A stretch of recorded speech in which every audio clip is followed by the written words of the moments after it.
One of my favorite artists is Georgia O'Keeffe. Any other Georgia O'Keeffe fans out there? Oh, yeah. Oh, my gosh. Lots. Yeah. Not the least of my reasons for appreciating her is that she did a lot of painting in her native New Mexico, or wasn't a native, but she lived there for many years. And she kept painting a certain mountain there named Pedernal, or Foot, basically. And it's a big flat-topped mesa mountain, all lonesome in the middle of wilderness. All the colorful landscape of northern New Mexico. It's this big, dark, brooding mountain, and it has kind of a slanted top. The mesa is tilted like that. It's not level. It's got this nice tilt to it. A rakish angle, kind of the same angle that a French person would wear their beret, you know? And it sticks out from the rest of this magnificent landscape in a really spectacular way. So she tried to capture this mountain and its many moods in her paintings. And she once said that God told me that if I painted that mountain enough times that I could own it. It would be hers. She kept painting it. I've painted it myself. I do tin work. I do some watercolor, and I've tried to capture the moods of that mountain myself. But what can surpass the magnificence of the original? You can't copy something that changes all the time as the clouds form and dissipate around it, as the shadows and light dance around it, as the day goes on, as you move around it. It's an amazing mountain. It's no wonder she was hooked on it. Our ability to see beauty is a marvel, but it's a marvel that is surpassed by the marvel of its existence itself. It's a marvel that praises God by our utter inability to capture the essence of it. Lao Tzu, the old master of China in the 5th century BC, put it this way in the Tao Te Ching: when you handle the master carpenter's tools, chances are you'll cut your hand. Great line, yeah. Yet by emulating the artistry of the master carpenter God, we become more attuned to beauty and more aligned with the way. Jesus said he was the way, yeah, which in Chinese translates as the Tao. On our slideshow today, I don't know if it's come up yet or not, we have the yin-yang here, but there's a cartoon in there it's a picture of this young woman boggled by the universe and by the religions of the world. And I just love it. It was part of, I found this cartoon in the Santa Cruz Haggadah. We celebrate today, by the way, Jewish New Year, right? Shana Tova to us all. Rosh Hashanah is just started. And as we explored last week in our soul-journing event, checking out the world's religions, they all intersect in interesting and intriguing ways with each other, and certainly with Christianity. And Christianity is not superior to these other religions. I don't believe that, nor would I succumb to the easy mistake that some people make that all the religions are the same, they're all equal, they're all alike, because in fact, they're actually very different. In fact, they even represent different definitions of what religion is. That's something that makes it even more confusing, right? What does religion mean to a Hindu versus what religion means to a Christian? And then it depends on which Christian you're talking about, and it gets even more confusing, right? So it's a bewildering subject. That's what I love about that cartoon. It's just like, oh, what? Mind-boggling. all the differences, but also the intersections. And those points of intersection, I think, are where we get intrigued not only about other faiths, but about our own. And other religions can make us curious about aspects of our faith that we never really thought about. We might go deeper with Christianity by going deeper with Taoism or other faiths. Chinese Taoism and its relatives and other cultures around China was always a fluid thing, not a clearly defined dogma or set of doctrines organized like the Catholic Church organized and controlled Christianity for so long. Taoism is a trend of thought and practice that always had fuzzy edges. It became woven into Chinese classical culture in a way that doesn't look like what we usually think of as religion at all. Back to that problem.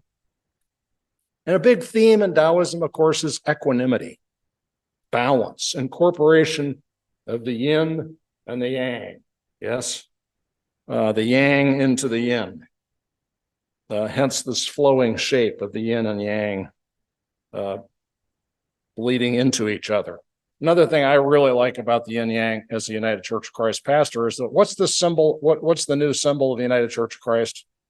The comma. Did you know that? That's our symbol of our denomination.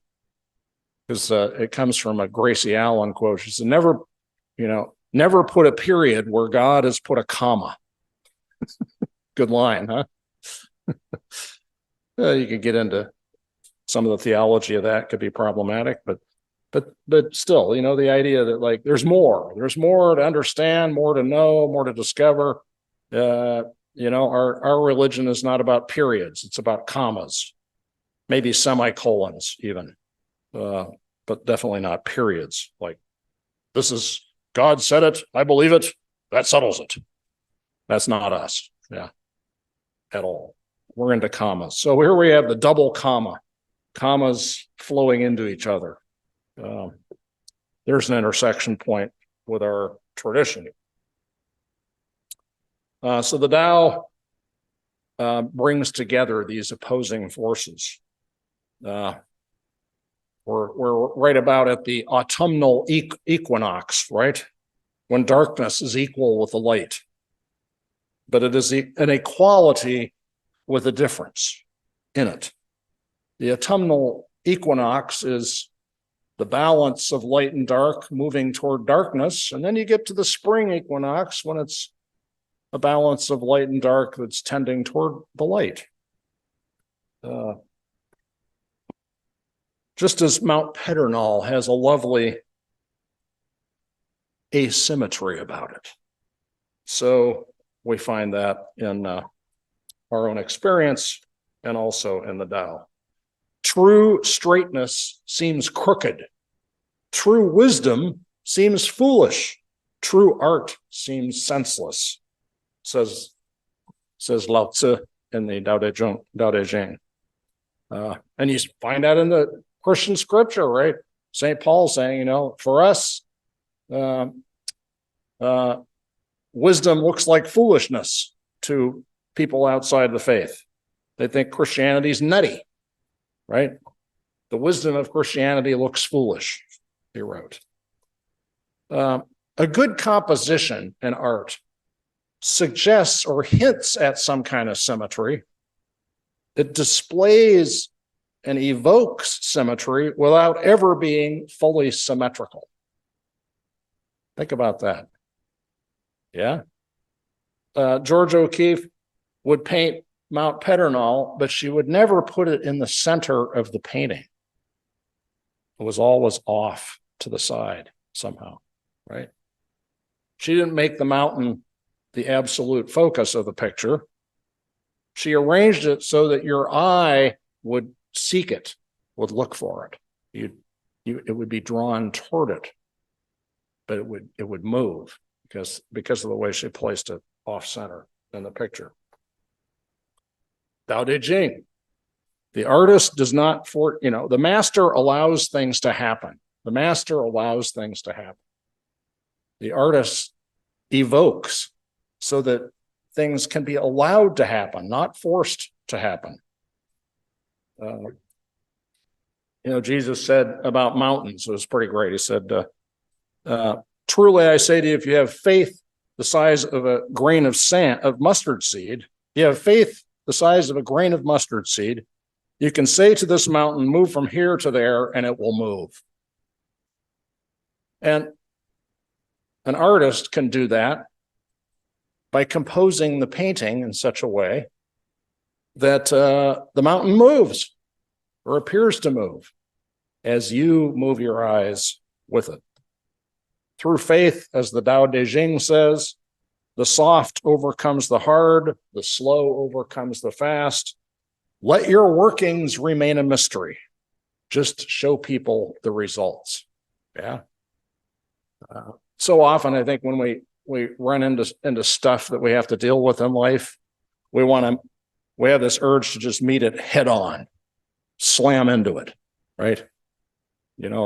This means I got to do this. But sometimes what's really needed is what I would call an orthogonal intervention, right? Doing something sideways instead of head on. Something that doesn't even look like a solution to the problem or doesn't even look like it's addressing the problem. And yet, indirectly, subtly, it changes things. Never forget when I was the director of the homeless program up in Palo Alto, serving the unhoused, I should say, correct myself on that. We had a shelter, nighttime shelter, using churches every month, a different church to house people who are houseless. And we had to have a staff for this, an overnight staff. Anyway, we're looking for a staff member, and we get this applicant, and she comes in for the interview. Well, this gal was about that tall and had frizzy hair that stuck straight out like she just put her fingers in an outlet. Huge glasses. And we're looking at her like, okay, you want to sleep every night in a room full of mostly big men who have behavior issues in many cases, and this is what you want to do, and you're going to be okay with that, and we should be okay with you, and that's it. We're looking at her like, so we ask, like, okay, when things get kind of hairy and rough, how do you handle difficult situations? And she smiled really big, and she said, I have found that there are really very few problems that cannot be solved with a large bag of peanut M&Ms. And we just looked at her and we go, you got the job. And her first day on the job, we gave her like a case of big sacks of peanut M&Ms. And she really was the best staff person we ever had. She would deal with conflict orthogonally, right? Not directly, but sideways. Right? Yes, the soft overcame the hard. The slow overcame the fast. Her workings were mysterious, but the results were amazing. So equanimity of the soul is not a static thing. It requires movement. In the biblical book of Ecclesiastes, the writer, there's a lot of yin and yang in there, right? Right? Back and forth between good and bad, rich and poor, righteousness and sin, and so on. An appreciation for all that exists under the sun, the dark, the light, the in, the out, the up, the down, and a willingness to stand back and pay attention to these tendencies, not just static facts. The Tao of Jesus says, the master sees things as they are without trying to control them. She lets them go their own way and resides at the center of the circle.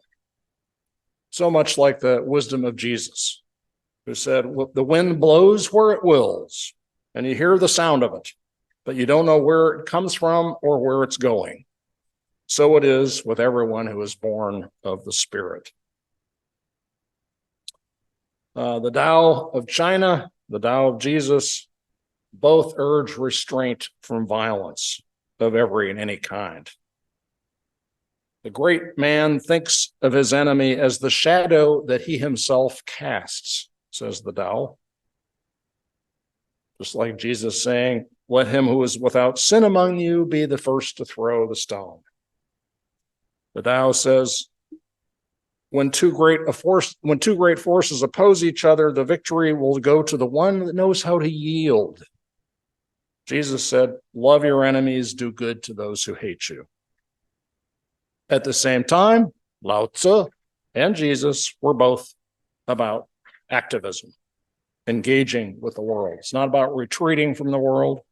It's about engaging, but engaging in ways that are sometimes mysterious, orthogonal, different, and yet they go with the flow, and yet things get done. That way, the way of Jesus, the way of the Tao, inspires a kind of leadership and activism that's about service to others, not domination of others. Both call for a kind of servant leadership. Jesus said, the Son of Man came not to be served, but to serve. And the Tao says, the Tao nourishes by not forcing, by not dominating. The master leads. So these two traditions aren't the same, but there's such obvious equanimity between them, yes? Points of intersection and connection. As we see in depth, because we have two eyes, may we see the depths of our souls in more relief and more depth, because we see through the eyes of both Lao Tzu and Jesus. Amen.